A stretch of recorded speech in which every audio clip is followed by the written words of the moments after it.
Mayong buntag Sir Lord kanang Ito na ron is ay udto na mayong udto Sir Lord kanang nakoy pangutana ba nga aning sa simbahan sa Katoliko kay anong sige man mig hug og kwarta aning sibot pwede bag musimba ra yan sa di mi muhug ana.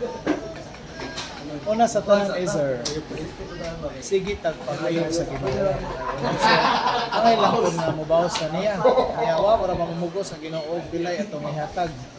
Sa Old Testament Malakias 3:6 10% sa imong abot may pahalad. Sa New Testament kay 2 Corinto 9:7 maghatag ka sigon sa diktar sa imong kasing-kasing. So manang mohatag kag piso di kusog ko ang simbahan ana or depende sa imong makaya. No? Pero angay natong timan-an nga ato pa sa 1 Corinto 9:13 to sa 14 ang nagalagad sa altar mabuhi pinaagi sa altar. Ang nagsangyaw sa maayong balita, ang hinabuhi pinagi sa maayong balita. So, ang nagalagad sa simbahan, kaparian, mga lumilihok, nanginahanglan og tabang sa mga tao. O nang isang nakuha sa atong mga halad. No? Gani, ang girequire sa Pablo, 1 Timoteo 5:17 nga takos ang mga nagsangyaw sa dubling suhol. Kaya gani kay wa ipaduble. Di ba? Pero ngayon natong timan-an nga kung muhalad ta sa Ginoo ang iyang grasya pilo-pilo o kung gamay po taghalad gamay po itong madawat. Lumasa na ito na sa 2 Corinto 9:6 pugas o yutay mag-anig yutay nga pugas o daghan mag-anig daghan.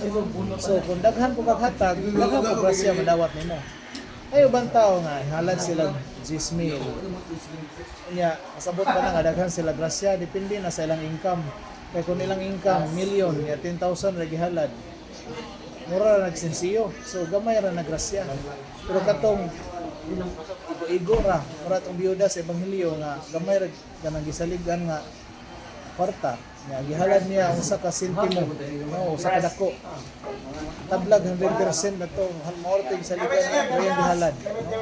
So mas nakahatag siya himaya sa Ginoo ato ana nga ayaw mo pagtinuhan nga igsoon kay ang Ginoo dili malupig sa pagkamangihatagon di man nato nga bisan og wa pa mo saad ang Ginoo grasya nato justisya lang ang muhatag ta niya tabang ka sa iyang simbahan kay utang nato niya ang atong kaluwasan ang pagbuhat niya nato kini atong abilidad kinabuhi katigayunan tanan ikan sa Ginoo so justisya lang ang uli ta niya no kaya magtinihig ta kaya ganito requires Ginoo ang ihatag tanan so siguro na sa atong makaya.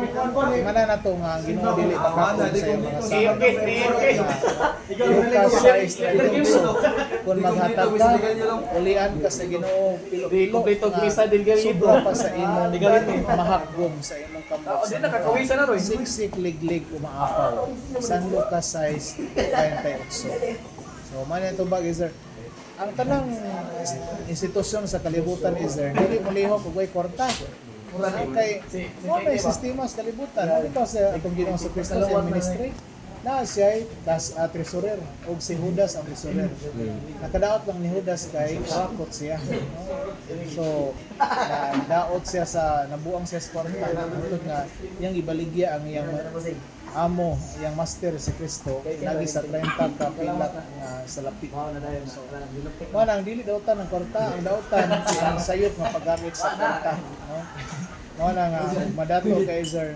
ayo ka ang gustong paggamit kay una na sa imong kaluwasan ana sa Timoteo 6 versikulo 9 ito sa Jesus ang mga dato utso nga sa Jesus na ang mga dato kinahanglan maniguro sa ilang kaluwasan pinagi sa paghatag sa unsay naa nila ngadto sa nag-adto sa mag-isog.